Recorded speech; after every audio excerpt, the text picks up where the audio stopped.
नमस्कार दोस्तों, आप सभी का आपके अपने YouTube चैनल जीएस दरबार में हार्दिक स्वागत है। मेरा नाम है आशीष। दोस्तों, हम लोग नवीन राज्यों का उदय पढ़ना शुरू किया है, जिसमें आज हम लोग सबसे पहली शक्ति जिसका नाम है हैदराबाद के बारे में जाने। तो हैदराबाद वाले क्षेत्र में निजाम हुआ करते थे, तो आज हम लोग निजाम के बारे में जानेंगे। तो सबसे पहले अगर बात करें तो 1591 में हैदराबाद वाले क्षेत्र को सबसे पहले स्वतंत्र घोषित कराने का या हैदराबाद की स्थापना करने का प्रयास मोहम्मद कुली कुतुब शाह ने किया। 1591 में मोहम्मद कुली कुतुब शाह ने हैदराबाद को स्वतंत्र या कह सकते हो हैदराबाद की स्थापना करने का प्रयास किया। कहीं ना कहीं ये अपने प्रयास में सफल रहा था, परंतु इतना ज़्यादा सफल नहीं हुआ था। लेकिन बाद में निजाम उल मुल्क या कह सकते हो चिनकिलिज खां या आशफ जंग, इन्होंने क्या किया, इसने जो है स्वतंत्र घोषित कराया था हैदराबाद वाले क्षेत्र को। तो आज हमें ज़्यादातर इस वीडियो में बात करनी है तो निजाम उल मुल्क के बारे में बात करनी है। निजाम उल मुल्क, क्योंकि दक्कन का वो पहला निजाम था और साथ ही साथ उसने हैदराबाद को स्वतंत्र घोषित कराया था। तो पहले अगर हम निजाम उल मुल्क के बारे में जानें तो वास्तव में इसका नाम था मीर कमर उद्दीन सिद्दीकी। निजाम उल मुल्क का वास्तविक नाम था मीर कमर उद्दीन सिद्दीकी। इसके पिता का नाम गाजीउद्दीन सिद्दीकी फिरोज जंग। इसके पिता का नाम था गाजीउद्दीन सिद्दीकी फिरोज जंग था। ये जो है समरकंद के निवासी था, समरकंद। लेकिन इसके पिता जो गाजीउद्दीन थे, ये औरंगजेब के शासनकाल में उनके सेना में काम करते थे। तो औरंगजेब के सेना में कार्यरत निजाम उल मुल्क छोटे पर से ही अपने पिता के साथ अलग अलग दौरे पे जाता था। बात आती है वही लगभग में 1690 की तरफ, 90-92 की तरफ। तो यह जो है निजाम उल मुल्क या कैसे हो मीर कमर उद्दीन सिद्दीकी अपने पिता के साथ अदोनी का घेरा में गया था, अदोनी का घेरा। और ये अदोनी के घेरे में गाजीउद्दीन और कह सकते हो मीर कमर उद्दीन ये सफल रहे थे, जिससे जो है औरंगजेब बहुत खुश हुआ था और मीर कमर उद्दीन सिद्दीकी को एक उपाधि दी या एक नाम दिया चिनकिलिज खां।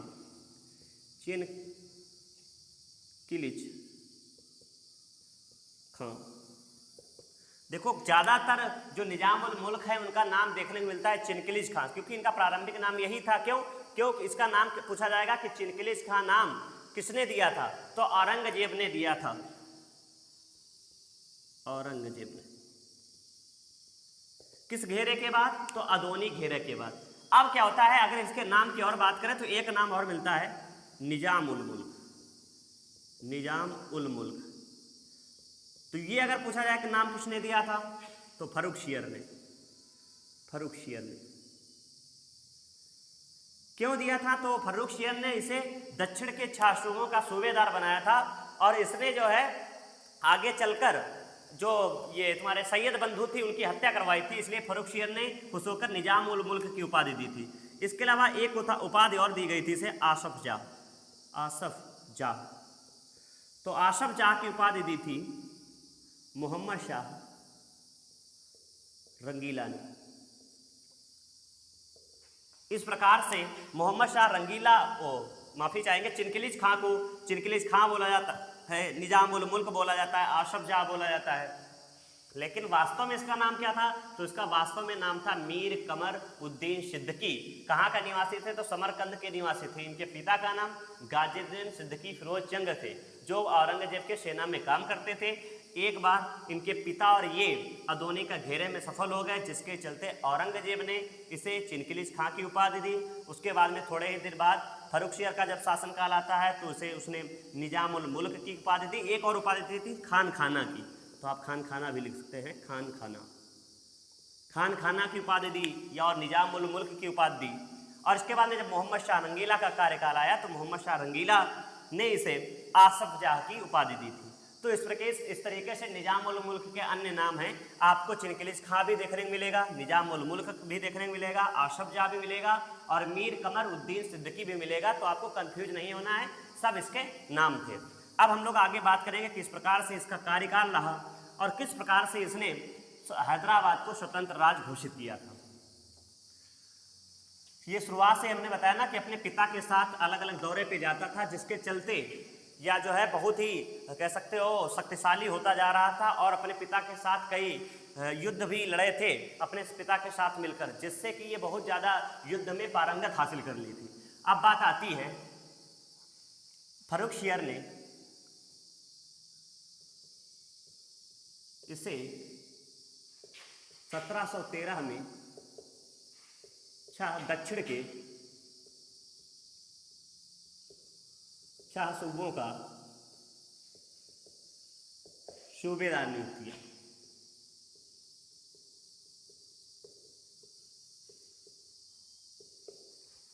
फर्रुखशियर ने इसे 1713 में दक्षिण के शाह सूबों का सूबेदार नियुक्त किया था। इसके बाद में थोड़े दिन दक्कन में रहा और इसने जो है अपने दोस्तों के साथ मिलकर और फर्रुखशियर की इच्छा के अनुसार इसने जो है सैयद बंधु की हत्या भी करवाई दी। तो कह सकते हो सैयद बंधु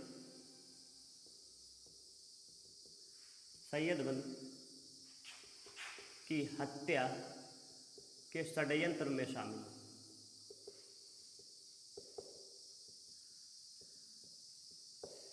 इसके बाद में अब क्या होता है, यह बहुत ही कह सकते हो प्रतापी व्यक्ति था, यह जो है बहुत अच्छे तरीके से अपना राज्य चलाता था। अब क्या था, बात आती है जब फर्रुखशियर की मृत्यु हो जाती है, उसके बाद में जब मोहम्मद शाह रंगीला गद्दी पर बैठता है तो रंगीला ने क्या किया, इसे अपना वजीर बनाया था, वजीर नियुक्त किया।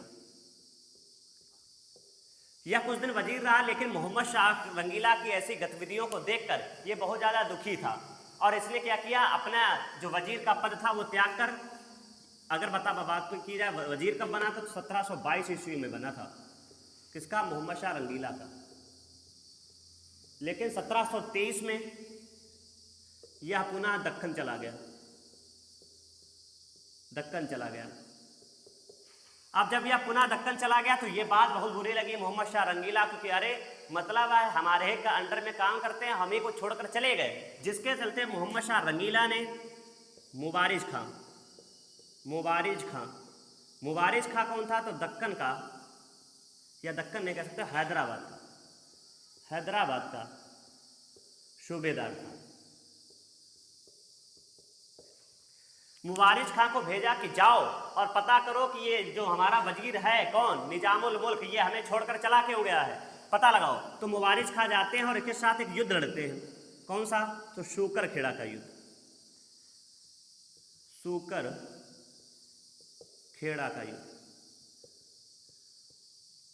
शूकर खेड़ा का युद्ध कब हुआ? तो 11 अक्टूबर 1724 में। किसके इसके मध्य में हुआ? तो कह सकते हो मुबारिज खां और ही साथ साथ चिनकिलिज खां। हमने बताया ना ये बहुत पढ़ा लिखा, साथ में ही बहुत शक्तिशाली था। इसके चलते चिनकिलिज खां जीत गया और मुबारिज खां हार गया। इसके चलते फिर जो हमने बताया था ना कि मोहम्मद शाह रंगीला ने इसे आसफ जाह की उपाधि दी थी, तो मजबूरी में क्या किया, मोहम्मद शाह रंगीला ने इसे स्वतंत्र घोषित कर दिया कि ठीक है, आप अपनी स्वतंत्र राज्य घोषित कर सकते हैं, आप अपना वहाँ शासन कर सकते हैं। अब देखो ये हमने बताया ना ये पढ़ा लिखा व्यक्ति था, इसलिए इसने क्या किया, अपने राजा को या कह सकते हो अपने जो मुगल सम्राट थे मोहम्मद शाह रंगीला को, उनको दुखी भी नहीं किया और वहाँ पे अपना कर है या अन्य चीज़ें हैं वो अपना पहुँचाता रहता था। पूर्ण रूप से इसने अपने को स्वतंत्र नहीं घोषित किया था, परंतु कुछ चीज़ें थी जो अपने मन से चलाता था शासन, और कुछ चीज़ें थी जो मुगलों के अंतर्गत आती थी उसको चलाता था। अब क्या होता है, शूकर खेड़ा के युद्ध में चिनकिलिज खां ने जो है बाजीराव द्वितीय की इन्होंने क्या किया था, मदद ली थी और इनसे वादा किया था कि अगर हम दक्षिण वाले भाग में जीत जाएंगे तो मराठा जो चौथ एवं सरदेश मुखी कर लेते हैं वो आप क्या करेंगे, जो माफी चाहेंगे, जो मुगल जो है चौथ एवं सरदेश मुखी कर लेते हैं मराठों से, वो अब मराठा लिया करेंगे। इन्होंने कहा ठीक है, हमारे जितने क्षेत्र होंगे दक्षिण के वाले में उसमें अब मराठा लिया करेंगे। लेकिन जब से जैसे ये जीतता है ये अपनी बात से मुकर जाता है। इसके पहले एक पॉइंट और याद कर लेंगे कि 1725 में इसने अपनी राजधानी हैदराबाद को बनाया। इसके बाद में अब होता क्या है, बाजीराव द्वितीय से इसने एक जो है वादा किया था कि ठीक है, आप जो है जितने भी मुगल सम्राट हैं ये जो है चौथ एवं सरदेश मुखी कर जो लेते हैं अब ये मराठा लिया करेंगे। परंतु ये अपनी बात से मुकर जाता है, जिसके चलते मजबूरी में बाजीराव को जो है आक्रमण करना पड़ता है और एक और युद्ध होता है पालखेड़ा का युद्ध। तो आप सब हेडिंग डाल लेंगे पालखेड़ा का युद्ध।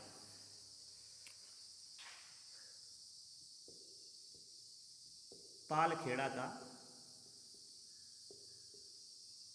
युद्ध, तो ये कब हुआ था, तो 1727 में हुआ। किसके से मध्य हुआ, तो बाजीराव और चिनकिलीज का केंद्र। इसमें चिनकिलीज हार गया और बाजीराव जीत गया, जिसके चलते 1728 में एक संधि हुई, शिवगांव की संधि। शिवगांव की संधि, इस संधि में एक मंजूरी मिली कि ठीक है, जो चौथ एवं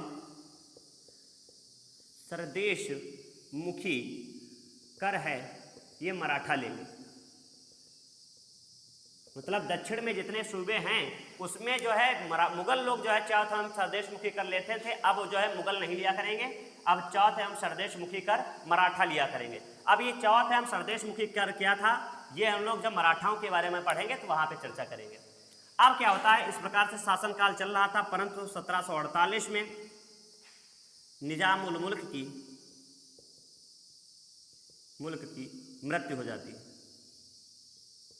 1748 में निजाम उल मुल्क की मृत्यु हो जाती है। निजाम उल मुल्क की मृत्यु के बाद मैंने जब आपको कर्नाटक युद्ध पढ़ाया था, द्वितीय कर्नाटक युद्ध, तो उसमें मैंने बताया था कि किस प्रकार से दक्कन वाले क्षेत्र में निजाम बनने की होड़ में अलग अलग जो उत्तराधिकारी थे उन्होंने लड़ना शुरू कर दिया और धीरे धीरे गद्दी पे बैठने का प्रयास किया, जिसमें अंग्रेजों और फ्रांसीसियों ने अपना प्रभुत्व जमाने का प्रयास किया और धीरे धीरे अंग्रेज और फ्रांसीसी इस वाले क्षेत्र में हावी होने लगे थे।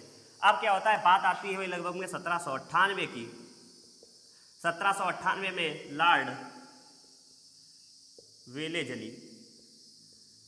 लॉर्ड वेलेजली ने क्या किया, उस समय जो मौजूदा निजाम थे, इनका नाम था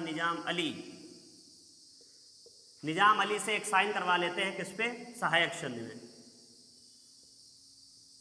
सहायक संधि में निजाम अली से संधि करवा लेते हैं, जिसके चलते ये जितना बड़ा हैदराबाद वाला क्षेत्र है ये किसके कब्जे में चला जाता है, तो अंग्रेजों के अधीन हो जाता है। इस प्रकार से ये हैदराबाद वाला पूरा इतिहास है कि किस प्रकार से किसने स्थापना की। और ज़्यादातर जो हैदराबाद वाले क्षेत्र में है तो हम लोग निजाम उल मुल्क के ही बारे में पढ़ते हैं। तो आप सभी को ये वीडियो कैसा लगा है कमेंट करके ज़रूर बताएं। धन्यवाद।